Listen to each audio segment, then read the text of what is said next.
Corona ने पूरे देश को अपनी चपेट में ले रखा है। ऐसे में पूरा देश परेशान होकर इससे बचने की तमाम उपाय कर रहा है। नमस्कार, मैं हूं साक्षी, आप देख रहे हैं अनुभवी आंखें न्यूज, खबर भी असर भी। कोविड-19 को लेकर WHO ने एक नई गाइडलाइन जारी कर दी है। बता दें कि WHO ने स्वीकार किया है कि हवा में भी फैल रहा है कोरोना वायरस और जिसकी वजह से ये बेहद खतरनाक साबित हो रही है।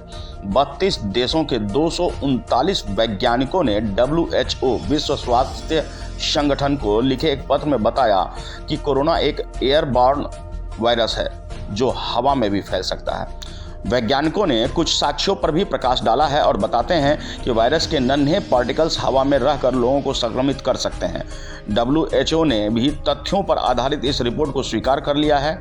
WHO में कोविड-19 महामारी से जुड़ी टेक्निकल लीड डॉक्टर मारिया वाकारकोव ने कहा कि कोरोना वायरस के हवा में होने के सबूत तो मिले हैं, लेकिन इस बारे में अभी स्पष्ट कुछ नहीं कहा जा सकता।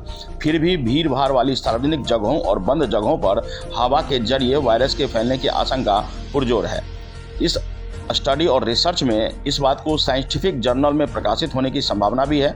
कोविड-19 जैसे रिस्पिरेटरी इन्फेक्शन अलग अलग साइज के ड्रॉपलेट्स यानी छींटे बूंदे के रूप में फैलता है।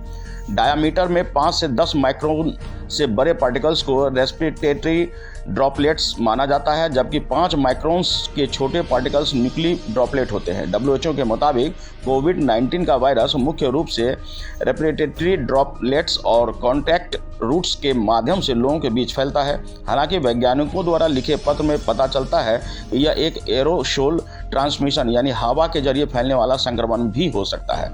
WHO ने नजरिए से देखें तो वायरस के ड्रॉपलेट्स खांसी, छींक या बोलते वक्त बाहर निकलते हैं, जो ग्रेविटी पावर यानी गुरुत्वाकर्षण बल के कारण लगभग 1 मीटर की दूरी तय करके किसी के साथ यह संपर्क में आ सकता है या जमीन पर गिर सकता है। इसके बाद वायरस के हवा में फैलने का सवाल भी नहीं उठता है।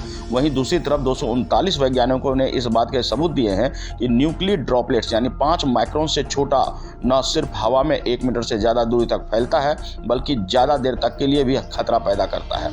अगर वैज्ञानिकों के इस तर्क में सच्चाई है तो वाकई ये वायरस हमारी सोच से भी ज़्यादा खतरनाक है। अगर हवा में कोरोना के ड्रॉप्स हैं तो वो हमें संक्रमित कर सकते हैं। अगर हम बाजार निकलते हैं, भीड़ भाड़ वाले जगहों पर निकलते हैं तो किसी भी कोरोना संक्रमित के माध्यम से हमें भी यह संक्रमण हो सकता है। तो बचाव ही मुख्य उपाय है, यानी सोशल डिस्टेंस और मास्क सैनिटाइजर का उपयोग अब अहम हो गया, बेहद जरूरी हो गया। बने रहिए हमारे साथ ऐसी ही खबरों के लिए और देखते रहिए अनुभवी आंखें न्यूज। हमारे चैनल को सब्सक्राइब एवं लाइक करना ना भूलें। पसंद आए तो शेयर भी करें, क्योंकि ये है आपका चैनल, आपकी आवाज।